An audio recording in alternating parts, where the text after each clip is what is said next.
हम लोग जीवन में शक्ति के पति नहीं बन सकते, शक्ति के स्वामी नहीं बन सकते, शक्ति की संतान बन सकते। मां के बेटे बहुत होते हैं। रावण ने उन सीता जी को अपनी पत्नी बनाना चाहा, क्योंकि रावण का सिद्धांत क्या है? रावण का सिद्धांत यह है कि जिसके पास शक्ति है वही भगवान है। और सनातन सिद्धांत क्या है? सनातनी सिद्धांत यह है कि शक्ति भगवान की है, शक्ति को मां के रूप में स्वीकार किया जा सकता है, शक्ति भगवान की है। रावण का सिद्धांत क्या है कि नहीं नहीं, जिसकी शक्ति है वो भगवान है, तो वो भगवान ही बनने चला था। सीता जी को प्राप्त करना चाहता है, तो क्या हुआ? वो सीता जी जो कि सारे जगत का मंगल करने वाली हैं, सीता जी के चरण हमारे घर पड़ जाएं तो महामंगल हो जाएगा। कोटि कोटि लक्ष्मी सीता जी के चरणों में विराजमान है। तो सीता जी तो भगवती हैं, कोटि कोटि महालक्ष्मी भक्ति महारानी है। तो हमारे घर पर सीता जी के चरण पड़ जाएं तो हम निहाल हो जाएंगे। लेकिन उन सीता जी के चरण रावण के यहां पड़े तो क्या हुआ? तो बंटाधार हो गया। पूरे कुनबे में कोई श्राद्ध और तर्पण करने वाला नहीं बचा। क्यों? क्योंकि सीता जी के प्रति दृष्टि उसकी गलत हो गई। उसने भगवान की शक्ति को अपनी शक्ति बनाना चाहा। तो शक्ति भगवान की है, हम उसके सेवक हो सकते हैं, हम उसकी संतान हो सकते हैं, हम उसके मालिक नहीं हो सकते। क्या समझेंगे इस विषय को लेकर के? ये समझेंगे कि हमारे पास जो धन की शक्ति है, और शक्ति किस रूप में है? धन के रूप में है, बल के रूप में है, विद्या के रूप में है। इसके यदि मालिक बन गए तो ये मालिक बना शक्ति का रावण की तरह हमारा भी अनर्थ कर देगा। और संसार में आप देखिए, आपको ऐसे कितने उदाहरण मिल जाएंगे। बड़े बड़े ऐसे लोग जिनकी उत्तर प्रदेश में तूती बजती थी, जब उनकी गाड़ी चलती थी तो 25 गाड़ी आगे और 25 पीछे। और योगी जी ने कहा कि मिट्टी में मिला दूंगा। तो ऐसा हो गया कि कोई खाक डालने वाला भी उनके ऊपर मिला ना। ऐसा समय आ गया। जिनकी तूती बजती थी बल की, धन की और जाने किस किस चीज की, ऐसा भी समय था। लेकिन जब समय ने पलटी खाई तो उस शक्ति ने बता दिया कि तुम मेरे मालिक बन रहे थे, तुम मेरे मालिक नहीं बन सकते। मेरे मालिक तो एकमात्र वो प्रभु ही हैं।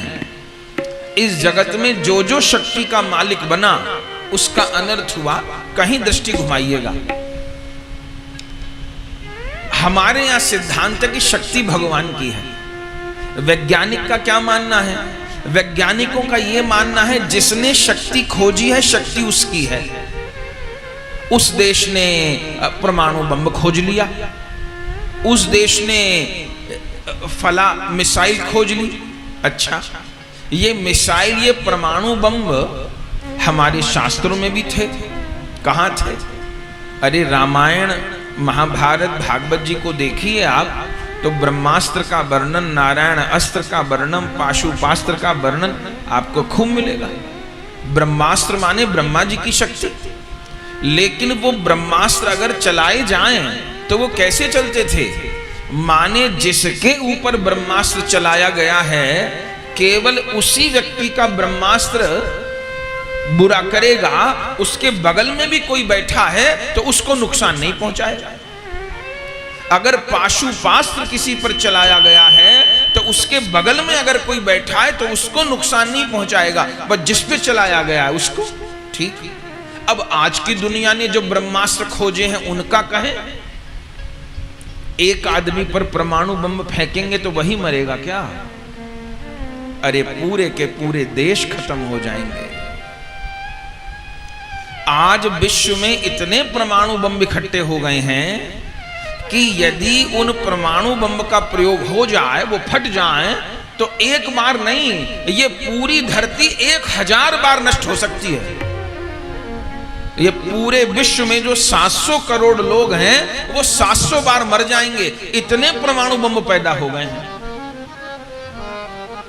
तो कलयुग के आदमी ने भी शक्ति पैदा करी है, पर वो शक्ति कल्याणकारी न हो करके अनर्थकारी है।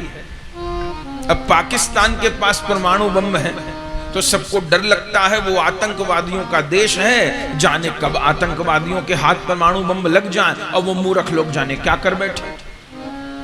तो छोटा से देश से भी सामने वाला घबराता कि परमाणु बम है, अपना सत्यानाश करेगा, बस सामने वाले का भी कर देगा।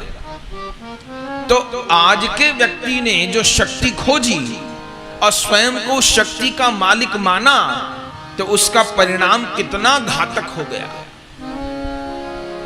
कि सारी सृष्टि के लिए संकट। हमारे ऋषियों ने शक्ति खोजी, ब्रह्मास्त्र खोजे, नारायण अस्त्र, पाशुपास्त्र, वायवस्त्र, अग्नि अस्त्र इत्यादि, लेकिन जो अपराधी था उसी को दंड देने वाले हुए, दाएं बाएं को नहीं। शब्द भेदी बाण तक, जहां से शब्द आ रहा है उसी का भेदन करेगा, दूसरे का नहीं। तो अपनी जो प्राचीन शक्ति थी वो दूसरे के लिए हानिकारक क्यों नहीं हुई? चूंकि वहां मानो अर्जुन के पास में ब्रह्मास्त्र है, तो वो ब्रह्मास्त्र का प्रयोग करने वाले हैं, अपने को ब्रह्मास्त्र का मालिक नहीं मानते। वो पहले ब्रह्मास्त्र का मंत्र पढ़ेंगे, ब्रह्मा जी को प्रणाम करेंगे, तब वो ब्रह्मास्त्र प्रकट हो जाएगा और फिर वो चलाएंगे।